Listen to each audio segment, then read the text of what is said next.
dengan share, subscribe, like, dan komen.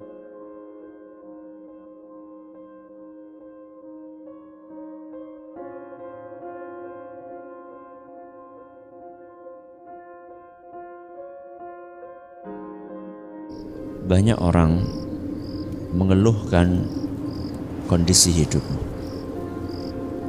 Banyak orang merasa, kenapa kok urusan saya serba sulit, serba telat, rezeki telat, jodoh telat, ngaji telat, semuanya serba telat. Ternyata pemicunya seringkali adalah perilaku kita sendiri. Maka para ulama kita menyampaikan sebuah kaidah, al-jaza'u min jinsil amal. Ganjaran itu akan menyesuaikan perbuatan. Jadi kalau perbuatannya A, maka ganjarannya ya serupa dengan A. Maka ini ganjaran dari perbuatan dia suka telat. Telat apa? Telat sholat. Telat sholat.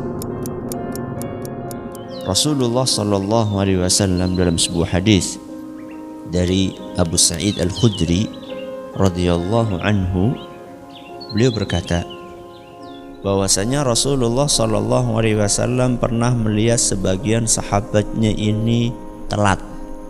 Telat ngapain? Telat sholat. Telat sholat ini bisa telat sama sekali atau enggak ngisi shaf yang pertama dulu. Maka Nabi SAW pun menasehati para sahabatnya, ayo pada maju, isi dulu shaf yang depan, berangkatlah lebih awal. Lalu Nabi SAW bersabda, ini yang perlu kita garis bawahi, la yazalu qaumun yata'akhkharun. Ketika ada orang biasa telat sholat, hatta yuakhirahumullah, orang tersebut akan dibikin Allah telat. Perhatikan, di sini Nabi SAW tidak sebutkan Allah akan bikin telat dia dalam urusan A atau B atau C atau D. Nabi cuma katakan orang ini akan dibikin telat. Bisa kita simpulkan, berarti maksudnya adalah telat dalam semua urusan. Siapa yang biasa menunda-nunda waktu sholat, maka oleh Allah akan ditunda seluruh urusannya. Telat rizki, telat jodoh, telat mikir, talmi. Maka kita harus koreksi, kenapa kok bisa seperti ini? Bisa jadi itu dipicu dari kebiasaan kita suka nunda-nunda sholat. Itu baru efek buruk di mana? Di dunia. Dan itu tidak seberapa dengan efek buruk di akhirat. Tertunda apa di akhirat? Kata Nabi SAW dalam hadis yang diriwayatkan oleh Imam Abu Dawud, ketika ada orang biasa mundur-mundur dari shaf pertama, tidak bersegera untuk memenuhi shaf pertama, maka Allah akan jadikan dia telat keluar dari neraka. Gasiknya kita berangkat ke masjid itu akan berefek kepada gasiknya kita masuk surga.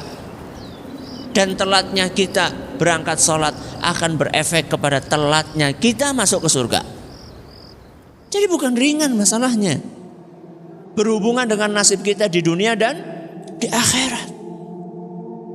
Sehari di sisi Allah itu seperti 1000 tahun menurut ukuran kalian.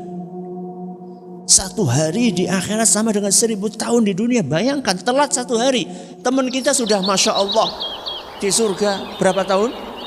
1000 tahun. Sudah menikmati makanannya, minumannya, bidadarinya, wisbarek. Ini lebih untuk 1000 tahun kemudian sudah gosong, dibakar di api neraka. Itu kalau telatnya satu hari. Kalau telatnya seminggu, kalau telatnya sebulan, nek telatnya setahun, 360.000 tahun. Kebiasaan telat sholat itu bukan urusan remeh, ini urusan berat. Maka berlatihlah, berjuanglah. Semua itu butuh latihan, tapi harus dimulai. Jadi jangan alasan ini masih proses Ustaz. Pirang tahun boleh proses. Ini prosesnya harus dilatih, harus diusahakan. Maka ayo perbaiki. Jangan sampai gara-gara telat yang satu ini akhirnya jadi telat segalanya.